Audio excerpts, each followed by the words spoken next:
Hello, my name is Paula Simon, a believer who are on her third pivot, with each pivot leading me to a closer relationship with God because I have to trust Him in each one of the process. On this channel, I encourage others to embrace changes and seeing God in the process, and along the way, sharing the experiences that made me so excited about my Father. In this big video, we are looking at the power of agreement and the covenant we made.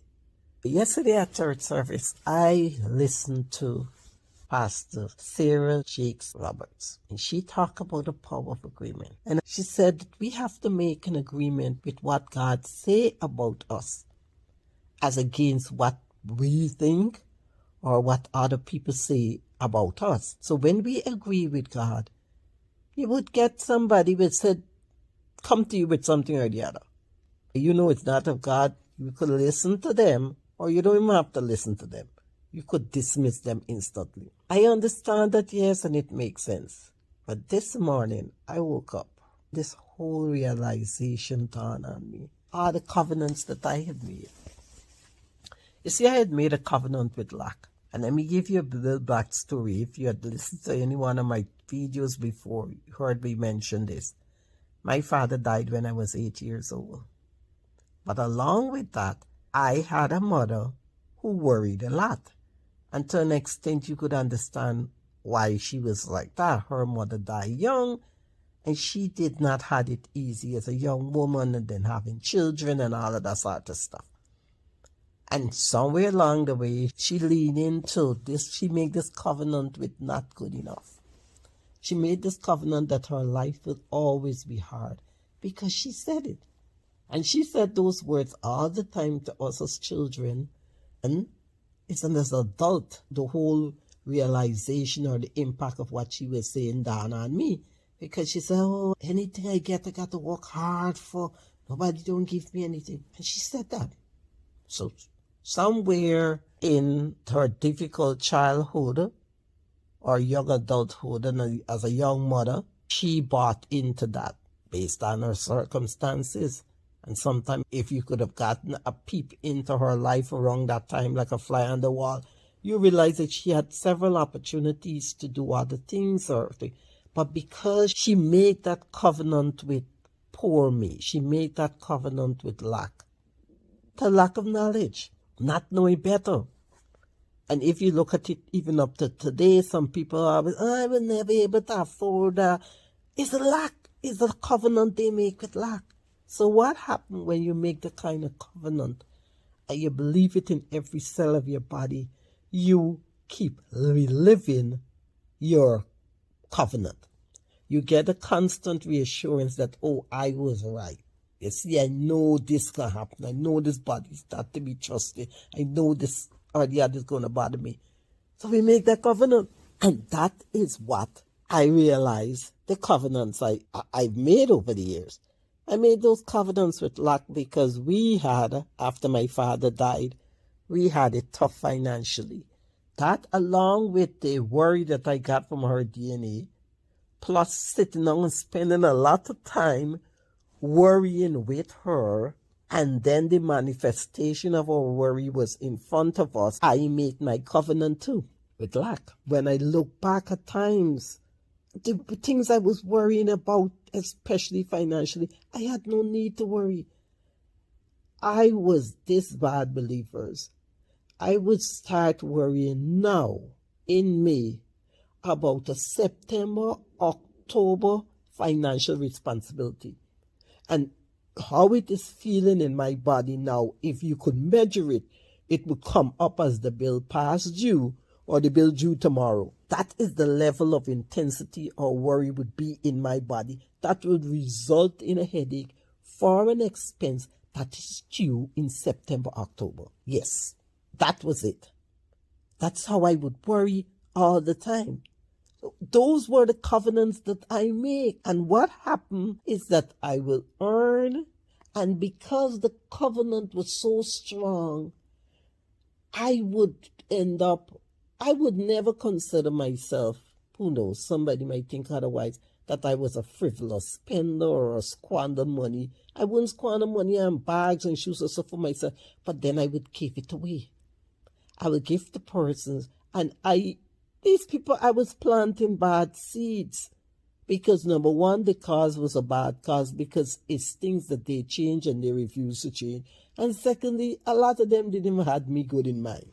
Time prove it.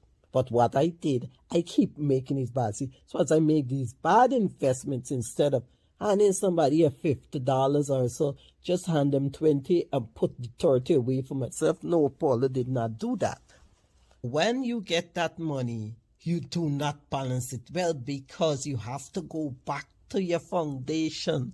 You have to go back to what you made covenant with, lack and worry. And that is fear. And that is what I have done over the years. And as I'm saying, I listen to her and I understand it makes sense. But then it really makes sense to me early this morning. Because you see, it marinated on my spirit. And the Holy Spirit gave me a revelation this morning. And recently, as of last Saturday, I was on a phone call with my two friends. And we talking, they all in traveling and doing traveling different farms and things like that. So a lot of times when we get on these conversations, 5% might be family or wherever the taste might be.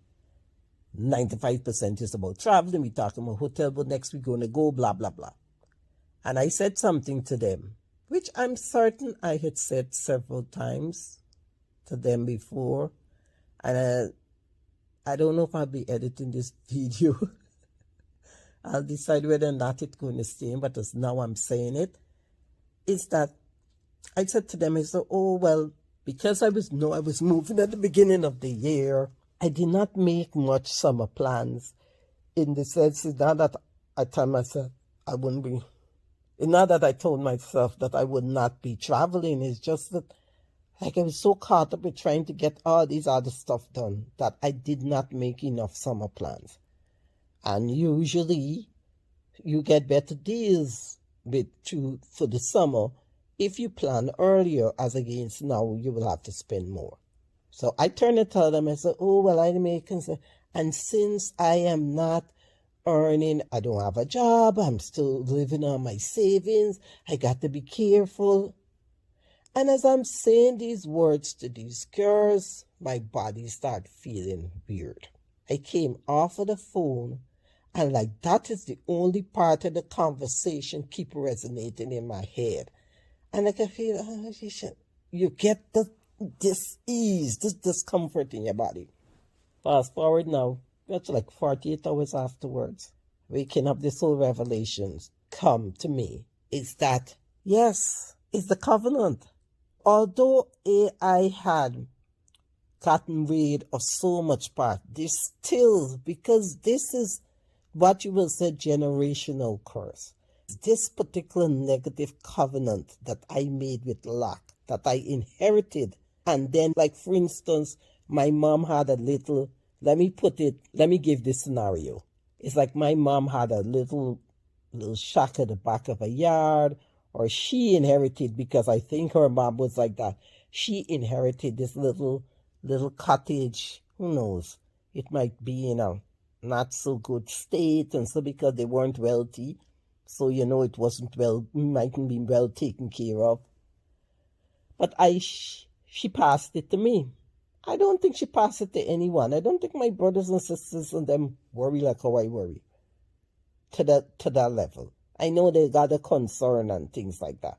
But I don't think they've been like this for the amount of years that I've been. Because my father died at 8. And who knows? I am 60 years old. So I'm dealing with decades of this kind of covenant. So like my mom gave me that little shack. And what I did, I improved it. I built a second story. I give it a basement. And it's a big thing. Why? Because her level of worry is different than my level of worry. Or how my worry was as a young adult, as a parent and all of that. Migrating to America, dealing with all the other stuff. the kind of worries I had. She didn't have to worry about if we safe at school, if something is going to go wrong in the school. She didn't even have to worry as much as illness, because we didn't know of children getting cancer and all of these horrible diseases and things that even affecting young adults, people in the 20s. No, you didn't have that. You may have a flu. People at one time had polio. But we didn't have this whole, it's always like one or two things. Now we got 102, 322 things to worry about. So my level of worry needed a upstairs, it needed a basement, it needed a bigger garage to park the extra worry. So what I did, I inherited that little cottage of fear and doubt, and I make it a big elaborate enterprise now in my life. I have a deeper level of roots to take out. So although I might have cut off the trees and the branches at the top, there's still this little root, and the root shoot up in that conversation. And the times when I think like that, I'm not Rockefeller, I'm not extremely wealthy, but I'm in a far better financial position or state I was 10, 15, 20 years. When all those times, all those years of worry, I'm in a far better financial situation. I could go on vacation during the summer, although it will bring me to spend more money when I will be agonized with myself. If I had planned better, it would have been cheaper. And who said it got to be more? Every day God revealed in little ways in which I could save more money on my traveling. I was even sharing with those girls. I send them a voicemail telling them about this way, how I discover when you make reservations for your hotels, how you could change it, how it could be cheaper for you. God is revealing everyday ways in which this passion he gave me, I could do it without spending a whole lot of money. But yet still, what did I do? I am still engaging, because what God showed me is that although you have grown so much in your faith, although you have so much trust and you have the receipt to prove why you could think so radical about me, girl, you still got some things on it. So you need to break that little foundation that you think you have there and remove some of those roots, because it is there. And it came out with the way I speak. And it caused this discomfort in my body because it was not right. And I just I said, why I feel this way? And I know why I feel this way was pertaining to what I had just mentioned to those girls. And after I came off the phone with them, it still got like this taste in my mouth and in my whole body and in my chest. I feel, why did you say that? But I forgot everything about it. Listening to Pastor Sarah Jakes Roberts, it came back to me.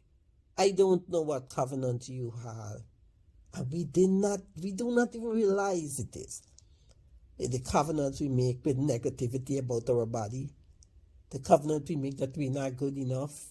You know, everybody talking about imposter syndrome, imposter syndrome, imposter syndrome. There's a covenant you make.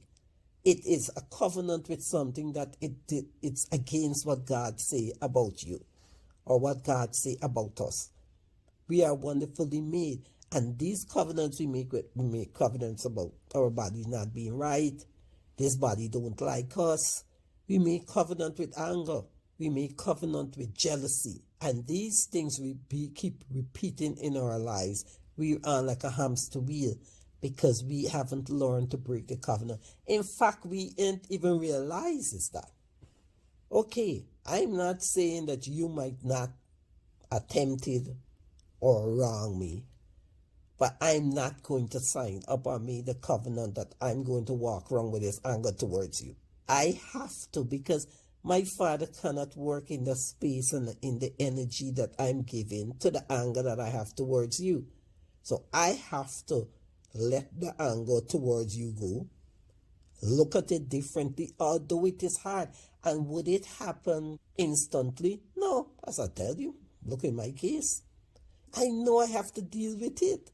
But what I'm asking God is not only to help me to pull the root up, But any of the other roots underneath the concrete foundation that I make that I'm not even aware of, or the roots, especially ones that I think I root out everything, no, they still got a little seedling there that is blossoming.